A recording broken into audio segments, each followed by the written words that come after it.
ধন্যবাদ এবং স্বাগত জানাই আরেকটি ভিডিওতে। আজকের এই ভিডিওতে আমি কথা বলবো মানসিক রোগের 3টি প্রধান চিকিৎসা পদ্ধতি। খুবই গুরুত্বপূর্ণ এই ভিডিওটি। আপনারা যদি প্রথম থেকে শেষ পর্যন্ত দেখেন, আশা করি আপনাদের নিজেদের জন্য অনেক উপকার বয়ে নিয়ে আসতে পারবেন। আমি আছি কাউন্সেলিং সাইকোলজিস্ট আসাদুজ্জামান রাজু। বর্তমানে প্র্যাকটিস করছি পাইনাল মেন্টাল হেলথ কেয়ার সেন্টার, যেটি মিরপুরে অবস্থিত। মানসিক সমস্যার জন্য বিভিন্ন রকমের চিকিৎসা পদ্ধতি ব্যবহার করা হয়। প্রধানত দুটি চিকিৎসা পদ্ধতি খুবই গুরুত্বপূর্ণ। একটা হলো সাইকোথেরাপি বা কাউন্সেলিং, এবং সাথে সাথে হচ্ছে মেডিকেশন। যেহেতু আমাকে 3টি প্রধান চিকিৎসার কথা বলা হয়েছে, সেক্ষেত্রে আমি বলবো লাইফস্টাইল মডিফিকেশন। এই 3টি যে চিকিৎসা পদ্ধতি খুবই গুরুত্বপূর্ণ। এখন আসেন, কাউন্সেলিং বা সাইকোথেরাপি একটা চিকিৎসা পদ্ধতি যেখানে বিভিন্ন রকমের অ্যাপ্রোচ থাকে। আমরা যারা কাউন্সেলিং সাইকোলজিস্ট রয়েছি, অ্যাপ্রোচগুলো ব্যবহার করি।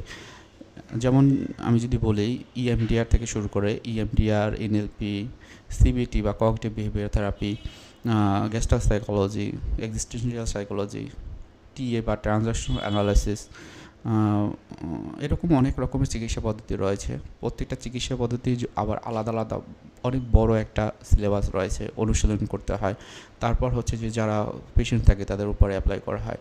সুতরাং এটি খুবই ভালো একটা চিকিৎসা পদ্ধতি, যেটি হচ্ছে যে একজন প্রফেশনাল কাউন্সেলিং সাইকোলজিস্টের কাছে গিয়ে কোনো রকমের ওষুধ না নিয়ে শুধুমাত্র কথা বলার মাধ্যমে আপনার ব্রেনের যে বা মস্তিষ্কের যে সমস্যাগুলো যেটা বাইরে প্রকাশ পায় মানসিক রোগ হিসাবে বা মানসিক যে আচরণ, সেগুলোর মাধ্যমে সেগুলো চেঞ্জ করা সম্ভব হয়।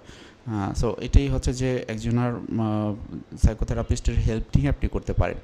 এরপর আসে মেডিকেশন। খুবই গুরুত্বপূর্ণ এটি, কারণ যেই ক্ষেত্রে এই মানসিক সমস্যাগুলো অনেক তীব্র থাকে, অনেক দিন ধরে থাকে, সেক্ষেত্রে কিন্তু মেডিকেশনের দরকার হয়। এবং সেক্ষেত্রে একজন সাইকাট্রিস্ট কিন্তু মেডিকেশন করে থাকেন, প্রেসক্রিপশন করে থাকেন। একজন অবশ্যই সেই ক্ষেত্রে তাকে স্পেশালাইজড হতে হয় অনেক ক্ষেত্রে। যেমন অনেকে হয়তো বা ওসিডি নিয়ে কাজ করে, সেক্ষেত্রে তার এক্সপিরিয়েন্সটা বেশি থাকে। অনেকের ক্ষেত্রে ডিপ্রেশন, অ্যাংজাইটি বা বাইপোলার মুড ডিসঅর্ডার বা সিজোফ্রেনিয়া, এই ধরনের যে প্রবলেমগুলো, সেক্ষেত্রে কিন্তু মেডিকেশনের দরকার হয়ে পড়ে। কারণ এটা বেশিরভাগ ক্ষেত্রে নিউরনের বিভিন্ন রকমের গোলযোগ তৈরি হয়, এবং তার জন্য এটি হচ্ছে যে একজন সাইকিয়াট্রিস্টের কাছ থেকে মেডিসিন ট্রিটমেন্টটা নিতে হয়। এর পরবর্তীতে যেটি রয়েছে লাইফস্টাইল মডিফিকেশন, খুবই ইম্পর্টেন্ট, যেটি হলো আপনি নিজেই করতে পারেন। আপনি হয়তো বা আগের দিনে যেভাবে ঘুমাতেন, হ্যাঁ, একটা নির্দিষ্ট সময় ছিল, আপনি 10টায় ঘুমাতেন, সকালে 5টা বা 6টার সময় উঠতেন, পড়াশোনা করতেন বা আপনার যে কাজগুলো ছিল সেগুলো শুরু করে আপনি শেষ করতেন।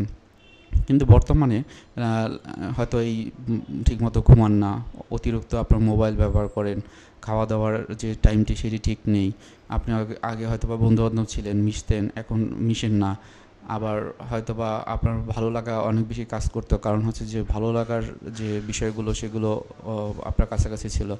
অথবা অনেক ক্ষেত্রে যেটি হয় যে আপনার যে সমস্যাটি সেটি হয়তো অনেক দিন ধরে বিরাজ করে, এবং তখন আপনি হয়তোবা বুঝতে পারেন না যে এই সমস্যাটি দিয়ে কীভাবে আপনি বের হয়ে আসবেন। তখন আপনাকে এই যে নিজে যদি আপনি এইগুলো প্র্যাকটিস করেন, যেটা বলা হয় লাইফস্টাইল মোটিভেশন, সেটি কিন্তু আপনার ক্ষেত্রে খুব ভালো কাজ করবে। হয়তো বা একটু ভালো লাগার যে জিনিসগুলো কারোর সাথে শেয়ার করতে পারেন, বিভিন্ন রকমের কানেকশন তৈরি করতে পারেন।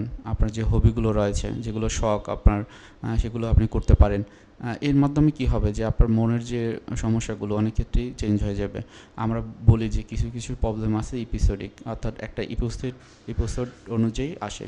যখন সেই এপিসোডে থাকে না, তখন হয়তো বা ওই সমস্যাগুলো থাকে না।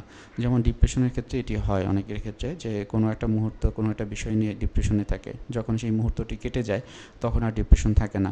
সো এই জায়গাগুলোতে যদি আপনি সেলফ কেয়ারের জায়গাটা তৈরি করতে পারেন, কিছু বিষয়ে লাইফস্টাইল মোটিভেশন করেন, যেমন খাওয়া দাওয়া আপনার চেঞ্জ নিয়ে আসতে পারেন, খাওয়া দাওয়ায় পুষ্টিকর খাবার নিয়ে আসা, সবুজ শাকসবজি, ফলমূল এগুলো খাওয়া, সেই ক্ষেত্রে কিন্তু অনেকটাই দেখবেন আপনি মানসিকভাবে ভালো থাকবেন। আপনি কীভাবে বিহেভিয়ার চেঞ্জ করতে হয়, অ্যাসার্টিভনেস শুরু করতে হয়, এগুলো বিভিন্ন বই রয়েছে, ইউটিউব রয়েছে, ইন্টারনেটে যদি একটু সার্চ দেন তাহলে এগুলো আপনি খুব সহজে পেয়ে যাবেন। তাছাড়া অনেক ক্ষেত্রে অনেক লোকজন আছে যারা এই নির্দিষ্ট বিষয়গুলো এক্সপার্ট, তাদের সাথে কথা বলেও কিন্তু আপনি এই যে সেলফ হেল্প টেকনিকের যে বিষয়গুলো সেগুলো খুব সহজে আপনি আত্মস্থ করতে পারবেন।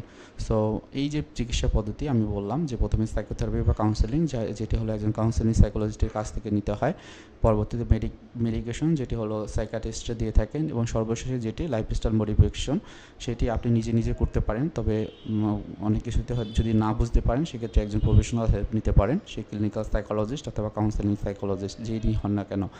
সো এইভাবে যদি আপনি চিকিৎসাটি নেন, আপনার মানসিক সমস্যা আপনার খুব সহজে আপনি ম্যানেজ করতে পারবেন। এবং এটি আপনি যদি ইন্ডিয়াতে যান, আমেরিকাতে যান, অস্ট্রেলিয়া, কানাডা বা যেখানেই যান না কেন, বাংলাদেশেও এই একই ট্রিটমেন্ট করা হয়। সো আপনি নিজেকে ভালো রাখার জন্য একটু দরকার হবে যে নিজে স্টেপ নেওয়া, ফার্স্ট স্টেপটি সেটি নিলেই আপনি ভালো থাকতে পারবেন। সবাই ভালো থাকেন, সুস্থ থাকেন। আসসালামু আলাইকুম।